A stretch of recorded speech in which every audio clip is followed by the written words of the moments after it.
발견된다 해도 법적인 책임을 져야 한다고 판결이 나오면 그렇습니다. 문제가 되는 거죠. 그렇습니다. 지금 검찰, 경찰에서 수사를 받고 있기 때문에 만약에 이것이 사법적인 수사를 받게 되면은 아마 이기훈 회장은 또 실질적으로 직무를 수행하기 어렵게 되는 상황인데요. 그런 리스크도 감수하면서 출마하는 거니까요. 참 문화체육회장 자리가 좋긴 좋은 모양입니다. 이 부분도 좀 지켜봐야 할 것 같습니다.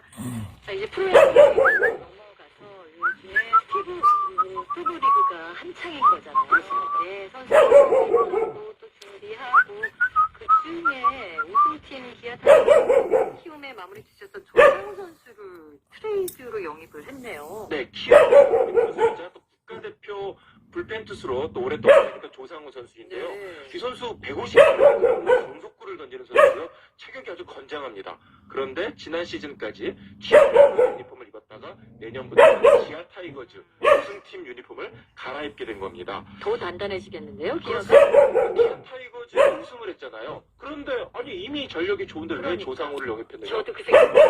우승을 한 번 하면은 두 번 하고 싶고 세 번 하잖아요. 그러니까 더 강해지기 위해서 하는 거고요. 사실 우승팀이 그 다음 시즌에 우승하기 어려운 게 시리즈까지 계속 치러야 되잖아요. 아, 필요해져. 네, 강행군을 하다 보니까 아. 가장 피곤한 선수들이 불펜 투수들입니다. 왜냐하면 불펜 투수는 정말 많이 던져야 되거든요. 네. 그러니까 선수들이 그 이듬해에 후유증을 겪는 경우가 굉장히 많아요. 2013년 우승을 했던 LG가 대표적인 케이스거든요. 네. 그렇기 때문에 기아는 어떤 악순환을 반복하지 않기 위해서 불펜을 더 보강해야겠다 이렇게 마음을 먹었고 조상우 선수를 현금 10억 원 그리고 신인 지명권 2장을 줘가면서 출혈이 좀 상당했거든요. 그럼에도 불구하고 한 겁니다. 왜냐? 또 우승을 하기 위해서. 네. 어쨌든 그런데 조상우 선수가 리스크가 또 있는 게 1년이 지나면은 한 시즌만 더 뛰면은 FA가 그러니까 또 다른 팀으로 할 수 있는 겁니다. 그럼에도 불구하고 기아가 우승을 걸었다 이렇게도 볼 수 있는 거예요. 반면 키움이 하지만 당장 우승을 노리는 팀이 아니에요. 한 2, 3년을 바라보고 장기적으로 어린 선수들을 키워서 하는 팀이기 때문에 뭐 지금 조상을 보내도 대신에 어린 선수 신인 지명권을 받아서 그 선수들을 잘 키워보겠다 이런 의지인 거고요. 어쨌든 당장 우승을 원하는 기아 그리고 미래 2, 3년 뒤를 바라보는 키움의 기회가 딱 맞아떨어지면서 이번 트레이드가 성사됐다고 할 수 있겠는데요. 과연 어느 팀이 대박을 터뜨릴지 더 지켜봐야 되겠습니다. 말 그대로 스토브리그에서도 물밑작 없은 게 정말 머리 싸움이 대단한 그렇습니다. 사실 스토브리그가 더 재밌다고 많이 했습니다. 알겠습니다. 자, 여자 프로배구 얘기도 빼놓는데 대단한 흥국생명 드디어 연승이 끝이 났네요. 그렇습니다. 네. 김현정 선수의 한국생명이 개막 후에 4연승을 달렸거든요. 맞아요. 정말 대단했죠. 이 팀은 패배를 모르는 팀이라는 생각이 들었는데 지난 17일 정관장에게 1대3으로 지면서 연승이 끝난 겁니다. 네. 1승만 추가하면은 여자 프로배구 최대 연승 기록을 수립할 수 있었는데 그 1승 문턱을 넘지 못한 겁니다.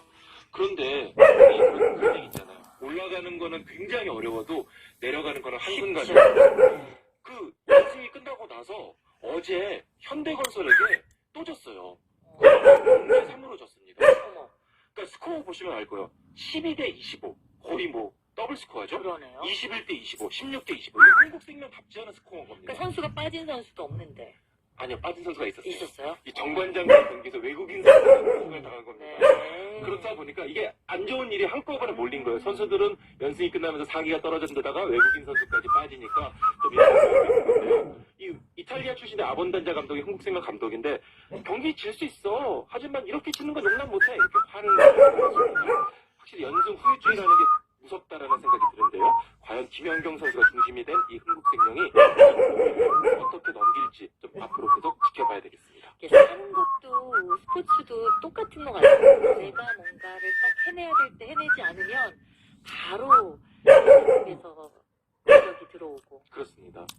우리가 계속해서 많은 노력을 해가지고 뭔가 성취를 이뤘는데 그런 얘기 많이 하잖아요.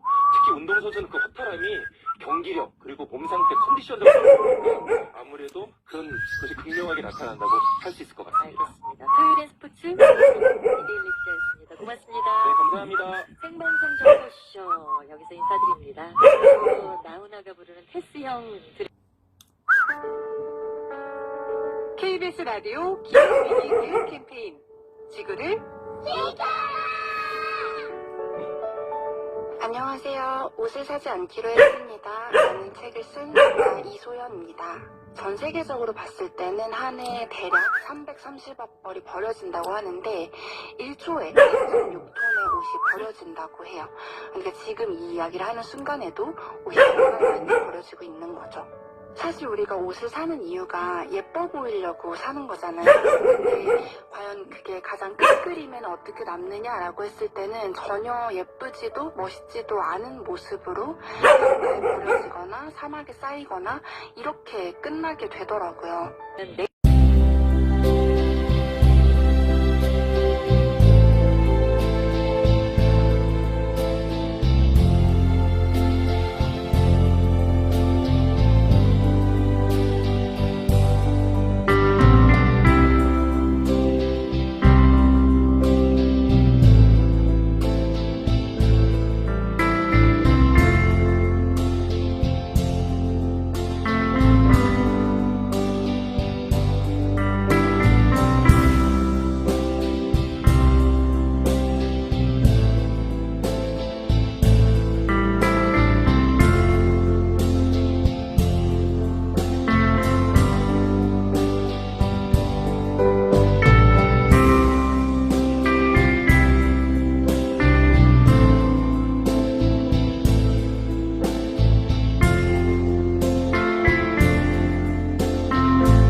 멋을 안 내겠다는 건 아니거든요. 우리가 보통 내 옷장 안에 있는 옷만 입는다고 생각하는데 사실 이미 만들어진 옷 하나만 입어도 서로 세워서 입을 수 있는 거거든요.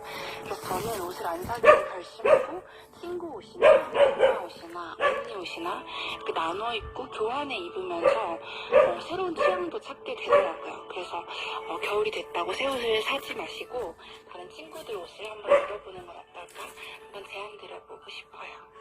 아무것도 안 하고 이야기만 하는 것보다 뭐라도 아주 작은 것이라도 한번 해보자라는 생각이 나름대로 도움이 되더라고요.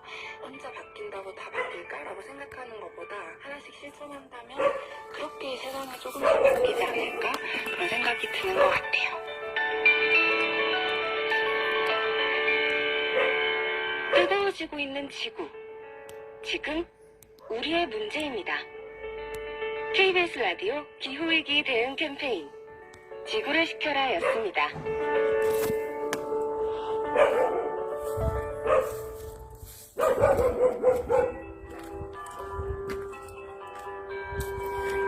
KBS 58분 날씨. 현재 울릉도 독도와 칠곡, 무주, 진안, 장수, 제주 산지에 대설주의보가 내려져 있습니다. 오늘 밤까지 흐린 가운데 충청 호남 등 주로 충청 이남 내륙으로 내일 아침까지 전남 서해안에 또 낮까지는 제주에 비나 눈이 더 이어지겠습니다. 앞으로 내리게 될 눈의 양입니다. 전북 내륙과 전남 서해안은 1에서 5cm가량 보고 있고요. 제주 산지 5에서 10, 울릉도 독도 10에서 30cm의 폭설이 더 추가로 내리겠습니다. 그 밖에 충청 이남 곳곳으로 1에서 5cm 오겠는데요. 눈으로 인해 더 이상 피해 없도록 주의해 주셔야겠습니다. 빙판과 도로 살얼음이 나타나는 곳도 많겠습니다. 경기 북부와 강원도 충북에 한파특보가 발표됐습니다. 밤 9시부터 발효인데요. 내일은 아침 기온이 오늘에 비해서 5에서 10도 큰 폭으로 떨어지고 강풍도 계속 이어져 매우 춥겠습니다. 가히 한겨울 송고추위가 되겠는데요. 낮에도 0도 내외에 머물겠습니다. 건강관리에 유의하셔야겠습니다. 내일 아침 서울 영하 6도, 대관령 영하 13도 등 영하 12도에서 영상 1도가 되겠고요. 낮 기온 서울 1도 등 0도에서 8도 이상하고 있습니다. 오늘 밤부터 동해안의 너울성 파도가 높겠고 서해의 먼바다, 남해 먼바다, 제주 앞바다 등 내일까지 파도가 높겠습니다. 동해 먼바다의 물결은 글씨까지도 높겠습니다. 또 동해안 쪽은 건조한 상태 유지되고 있습니다. 지금 서울의 기온 영하 2.3도입니다. 강혜정입니다.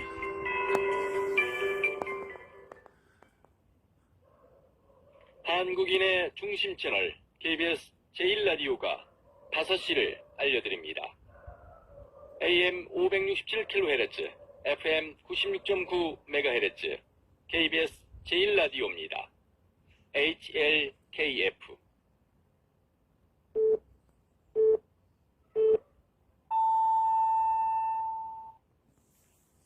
KBS 1라디오 5시 뉴스입니다. 경찰이 비상계엄 사태 배후 설계자로 지목된 노상원 전 정보사령관의 자필 수첩을 확보했습니다. 경찰 비상계엄 특별수사단은 노 전 사령관의 거주지인 경기 안산시의 점집을 압수수색하는 과정에서 핵심 물증인 수첩 등을 확보해 분석하고 있습니다. 수첩에는 비상계엄 선포 후 국회와 중앙선관위를 장악하기 위한 군 배치 장소나 계획 등이 적혀 있는 것으로 전해졌습니다. 경찰은 노 전 사령관이 계엄 이틀 전과 계엄 당일 전현직 군 관계자들을 만나 계엄을 사전 문의했다고 보고 있습니다. 이른바 햄버거 계엄회동 참석자인 국방부 조사본부 출신 예비역 대령 김모 씨가 구속영장 심사를 포기했습니다. 김 씨는 오늘 오후 2시 서울중앙지방법원에서 열릴 예정이던 구속 전 피의자 신문에 출석하지 않음에 따라 법원은 증거자료 등을 서면으로 검토해 이르면 오늘 오후 김 씨의 구속 여부를 결정할 전망입니다. 검찰 비상계엄 특별수사본부가 오늘 비상계엄 사태 당시 국회의원 등의 국회 출입 통제를 지시한 김봉식 서울청장을 불러 조사하고 있습니다. 경찰에서 김 서울청장과 조지호 청장의 내란 중요 임무 종사 혐의 사건을 넘겨받은 이후에 첫 소환입니다. 검찰은 경찰이 송치한 사건 기록을 바탕으로 김 청장의 계엄 사태 가담 정도와 추가 혐의, 경찰의 체포조 지원 의혹 등을 조사하는 것으로 전해졌습니다. 윤석열 대통령이 헌법재판소가 발송한 탄핵심판 관련 서류를 여전히 수취하지 않고 있는 것으로 확인됐습니다. 헌법재판소는 오늘도 윤 대통령 측이 서류 수령을 하지 않았다고 밝혔습니다. 헌재는 지난 16일부터 인편과 우편, 전자송달 등으로 탄핵심판 접수 통지서와 준비 명령서 등을 보내고 있지만